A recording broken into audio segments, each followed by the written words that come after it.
How many people have lost someone close to them and important to them in their life before? Just raise your hand. Just raise your hand.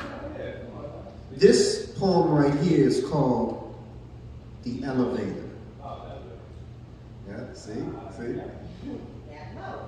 There's this elevator, right? It's full of people. Some family, some friends, some strangers. But you're all in the basement. See, the basement represents that brand new idea that was blessed to be manifested in your mind, but by the time you share your idea with the 10 people standing in the elevator next to you, some of them get the hell out before the door even closes. Sort of like those so-called friends. The ones who you thought would be there through thick and thin, down to the end, didn't even make it to the first floor.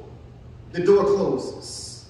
The elevator rises. Much to your surprise, you're making progress. The bell rings, you're at the first floor. The door opens, and guess what happens next? Those childhood friends, well, they got goals of their own. Time for you to be strong, because you're going to lose some of these friends during this ride and feel alone. But as they leave, a few more walks in. You started off with 10, and now you're down to 8. Now, one of the new friends who just walked in pressed forward too. So you know what that means. The next time the elevator door opens, they'll be going too. But before they left, they introduced you to one of their friends, who became your friend, and y'all became close like kin. The door opens at floor 2. You lose a few, but one man walks in, and he becomes your boyfriend. And now we're down to 7. Now only 4 out of the 7 are the original occupants that you begin with. In all, there are 2 strangers. One cousin, one mom, your friend, a new friend, and a boyfriend. Now the elevator passes floor 3. Seems like life is finally looking up. But just as soon as you get comfortable, you're at the 4th floor and the door opens up. You're staring death right in the face. Quickly you step back, he reaches in his arm and unexpectedly takes your mom. Everyone in the elevator consoles you. But this takes an emotional toll on you and your relationship. Everything you ever believed in or ever knew about is in doubt. You become so emotionally cold that right before the doors close, your boyfriend walks out. What's to expect by floor 5? Now, what just happened on the 4th floor was a game changer. But by the time floor 5 arrives, you will lose one of those strangers. But before he leaves, he whispers to you, "There's something that I hope that you see." She said, "What's that?" That God wants you to go through everything that you're going through in order for you to get to where he wants you to be. He leaves. 4 remains. Only 1 more floor to go. But between the 5th and the 6th floor, you notice something. The other stranger reaches around you and hits the stop button. Everything is frozen except you and him. He said, "Okay, it's time for us to talk." Now, I've been here since the beginning. And I've seen everything that happened, and not once did you ever acknowledge me.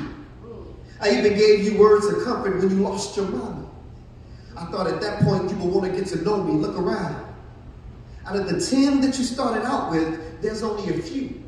So you have a choice of 2. You can continue on. Use the experience of what you've been through to help heal, or you can do what you've been thinking, go in that person, take those pills. She said, "No, I want to live." Well, then you need to learn how to forgive. She now knew who she was talking to. She takes a deep breath and asks for forgiveness, but he said, "I'll forgive you when you learn how to forgive yourself." He pressed the button. The bell rings. The door opens at the 6th floor. To your surprise, your ex-boyfriend is standing there, offer you his hand. You turn right around, look at that man right in the face, and smile. See, out of the many people that have already come into your life, you've already lost the majority. Expect for the ones closest to you to disappoint you, let you down, betray you, but don't you change, Mahogany, so you. And at the end of the day, when you place your family and friends before God, he will remove them to show you that he's a jealous God. And none should be placed before him. Trust him to know that he will replace everything stolen, restore everything lost, and heal everything broken. See, in life, you're going to have some knockdowns on the way up. But it's not how many times you get knocked down. It's about how many times you get back up. Thank y'all so much, y'all. That's the peace.